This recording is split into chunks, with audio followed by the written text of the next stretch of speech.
Hello everyone, last lecture में अपन ने पढ़ा था सिंगल मेम्ब्रेन बाउंड ऑर्गेनेल्स जो कि कंप्लीट हो चुके हैं। आज हमें पढ़ना है जो ऑर्गेनेल विदाउट मेम्ब्रेन होते हैं। ठीक है, तो विदाउट मेम्ब्रेन बाउंड ऑर्गेनेल कौन कौन से हैं? विदाउट मेम्ब्रेन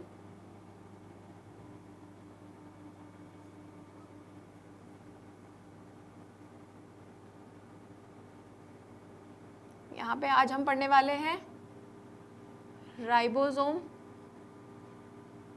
ठीक है, राइबोसोम्स, सेंट्रोसोम एंड माइक्रोट्यूब्यूल्स।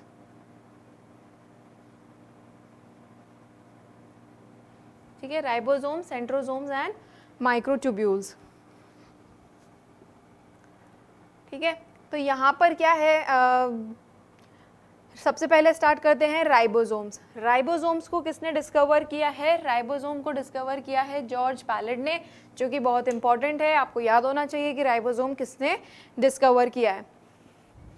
और सबसे बड़ी बात, राइबोसोम को इंजन ऑफ द सेल कहते हैं।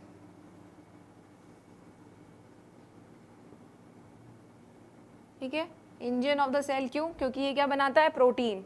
ठीक है, तो प्रोटीन से ही सेल चलता है, इसलिए इसको क्या कहते हैं? Engine of the cell. Discover किया है इसको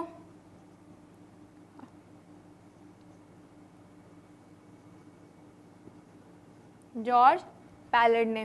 ठीक है, अब ये क्या है, इसकी दो सब यूनिट होती हैं। मैंने आपको, जैसे अपन शुरू से अभी इस सेल चैप्टर में पढ़ते हुए आ रहे हैं कि दो तरीके के राइबोसोम्स होता है। एक और सबसे इंपॉर्टेंट चीज राइबोसोम के बारे में ये है कि it is present in all the cell. It is present in both prokaryotic and eukaryotic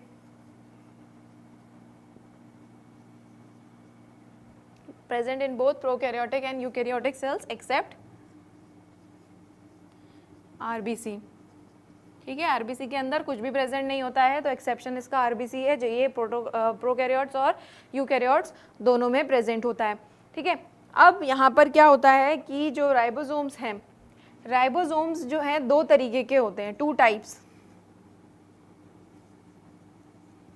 70S and 80S। ठीक है, जो 70S होता है वो प्रोकैरियोट्स में मिलता है,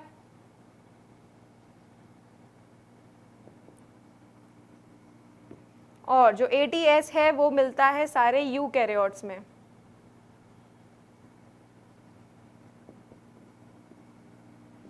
ठीक है, अब यहाँ पर यूकैरियोटिक सेल के अंदर एक्सेप्शन है माइटोकॉन्ड्रिया एंड क्लोरोप्लास्ट।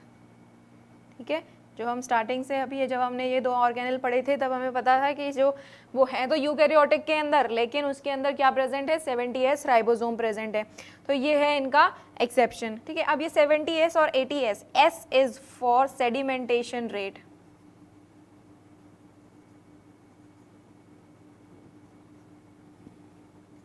मतलब कि अगर इनको सेंट्रीफ्यूज मतलब अगर एक मशीन आती है सेंट्रीफ्यूगल मशीन, उसके अंदर अगर इनको सेंट्रीफ्यूज किया जाए तो कितनी रेट पर सेडिमेंट होते हैं, that is there rate, 80S and 70S। ठीक है, तो जो 80S होते हैं थोड़े बड़े होते हैं साइज में, और जो 70S हैं वो थोड़े छोटे होते हैं साइज में। ठीक है, अब इनकी क्या होती है, दो सब यूनिट होती है।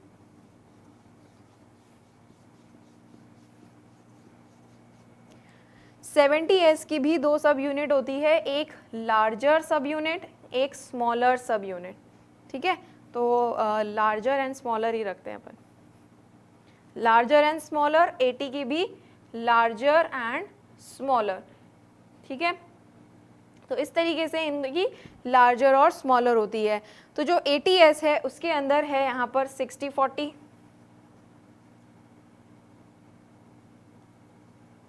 ठीक है, जो 80S है उसका है यहाँ पर लार्जर सब यूनिट जो है वो इसकी 60 होती है, और जो स्मॉलर सब यूनिट है इसकी वो होती है 40। और इसी तरीके से 70S के अंदर लार्जर होती है 50S और जो स्मॉलर है वो होती है 30s।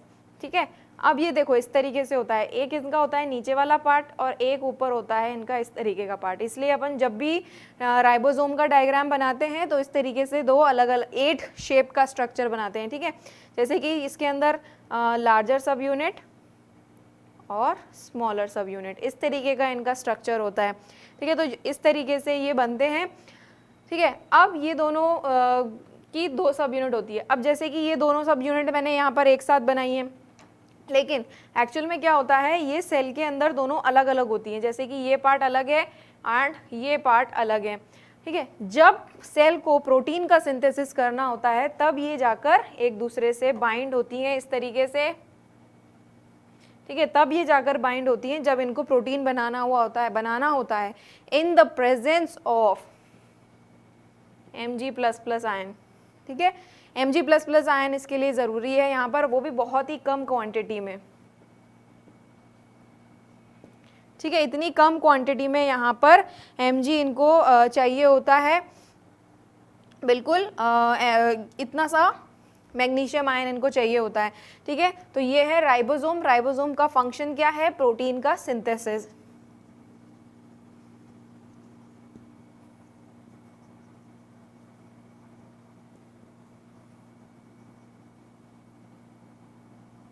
मेन फंक्शन प्रोटीन का सिंथेसिस। ठीक है, तो ये है राइबोसोम्स।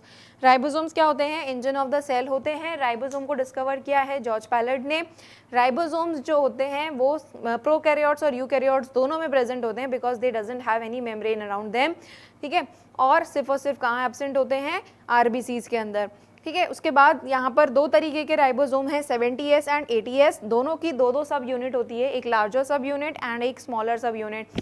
ठीक है, ऐसे ही 80s की भी लार्जर एंड स्मॉलर। तो लार्जर जो है वो 50s है, S इज़ फॉर 30। ठीक है, अब आप ये सोच रहे होंगे कि इन दोनों को ऐड किया जाए तो ये तो ज़्यादा आ रहा है, लेकिन यहाँ पर कम है।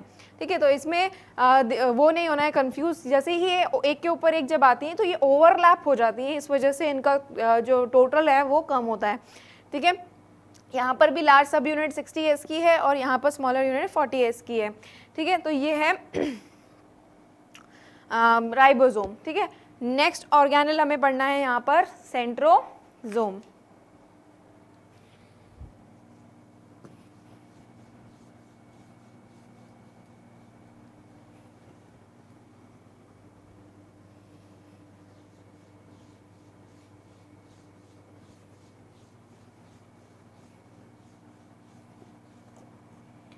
नेक्स्ट यहाँ पर सेंट्रोसोम।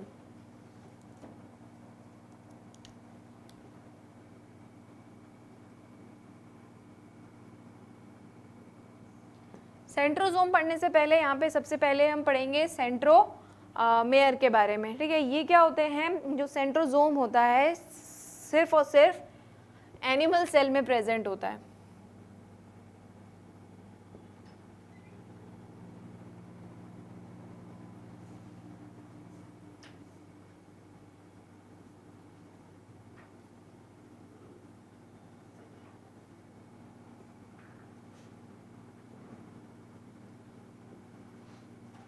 प्लांट सेल के अंदर सेंट्रोसोम एब्सेंट होता है, इसीलिए प्लांट सेल के अंदर सेल डिवीजन जो है वो स्पिंडल फाइबर का फॉर्मेशन वहाँ पर नहीं होता है। ठीक है, अब यहाँ पर क्या होता है, सबसे पहले हम जानेंगे यहाँ पे सेंट्रियोल के बारे में। ठीक है, सेंट्रियोल क्या है, कुछ माइक्रोट्यूब्यूलर स्ट्रक्चर होता है।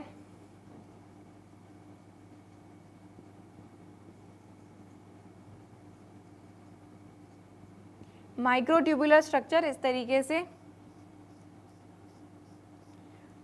से अरेंज रहते हैं और 2 सेंट्रियोल्स जो हैं वो इस तरीके से एक दूसरे से परपेंडिकुलर 90 डिग्री के एंगल पे रहते हैं। ठीक है, और ये कहाँ प्रेजेंट होते हैं, just outside the nucleus.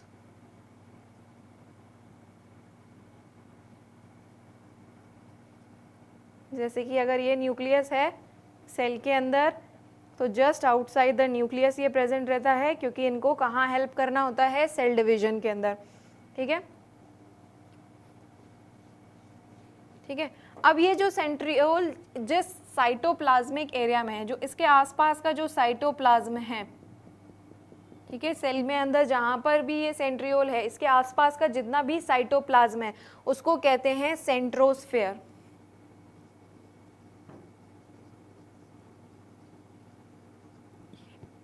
Cytoplasm surrounding the centrioles. ठीक है, जो साइटोप्लाज्म होगा सेंट्रियोल के पास का उसको बोलेंगे सेंट्रोस्फेयर।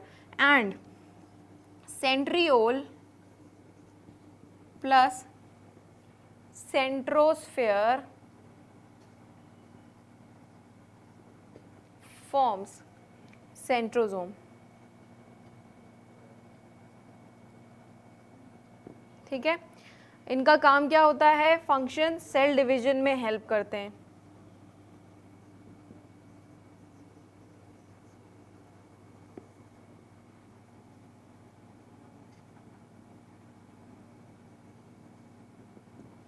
ठीक है, सेल डिवीजन, सेल जब डिवाइड हो रहा होता है तब हेल्प करते हैं सेंट्रोस्फेयर, सेंट्रोसोम और सेंट्रियोल्स दोनों हेल्प करते हैं स्पिंडल फाइबर्स बनाने में। ठीक है, अभी स्पिंडल फाइबर्स क्या होते हैं ये अब आप अगली क्लास में पढ़ेंगे 10th में।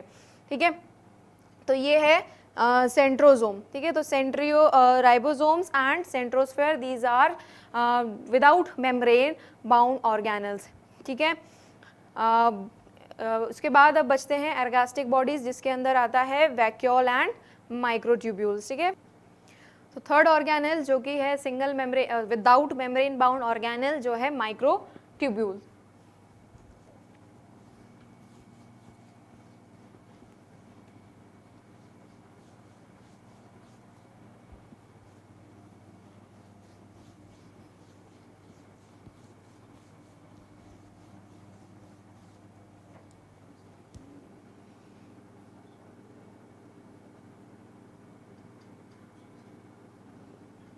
अब ये माइक्रोट्यूब्यूल्स कुछ भी नहीं है, जैसे कि अभी मैंने आपको सेंट्रियोल बताया था, सेंट्रियोल के अंदर इस तरीके से लाइनिंग्स बनाई थी। तो ये लाइनिंग्स क्या है? ये लाइनिंग्स एक्चुअल में है माइक्रोट्यूब्यूल्स की लाइनिंग्स। ठीक है, तो माइक्रोट्यूब्यूल्स क्या करता है? कोई और दूसरे ऑर्गेनल सेल के अंदर बनाने में हेल्प करता है। ठीक है, so microtubules are very fine tube-like structure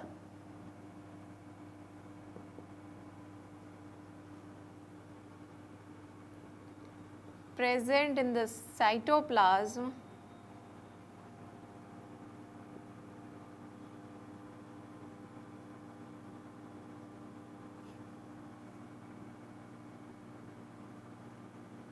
ठीक है, सेल के अंदर प्रेजेंट होता है, बहुत ज़्यादा फाइन माइक्रोट्यूब्यूल्स का बना हुआ होता है। ठीक है, तो ये क्या करता है?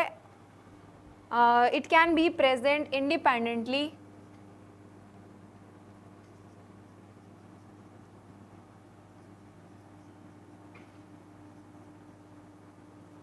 सेल के अंदर इंडिपेंडेंटली, मतलब इस तरीके से सेल के अंदर ट्यूब्यूल्स की फॉर्म्स में भी प्रेजेंट रह सकता है, या फिर प्रेजेंट रह सकता है in the form of these other organelles, जैसे कि बेसल बॉडी है, अभी सेंट्रियोल मैंने बताया, या फिर as a part of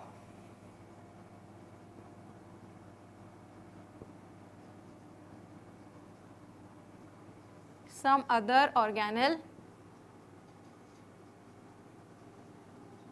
like centriole या बेसल बॉडी। ठीक है,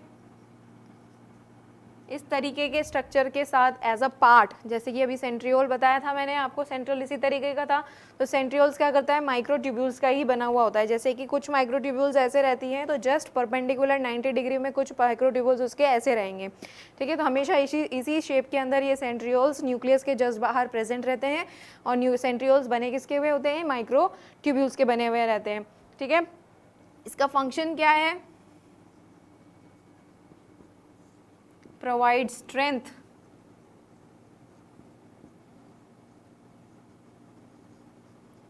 ठीक है, स्ट्रेंथ प्रोवाइड करता है सेल को स्ट्रेंथ प्रोवाइड करता है। तो क्या है? बिल्कुल छोटे छोटे माइक्रोट्यूबुलर स्ट्रक्चर हैं, तो एक तरीके से सेल को स्ट्रेंथ प्रोवाइड करता है। ठीक है, and it helps it's bring about the some movement in the cells.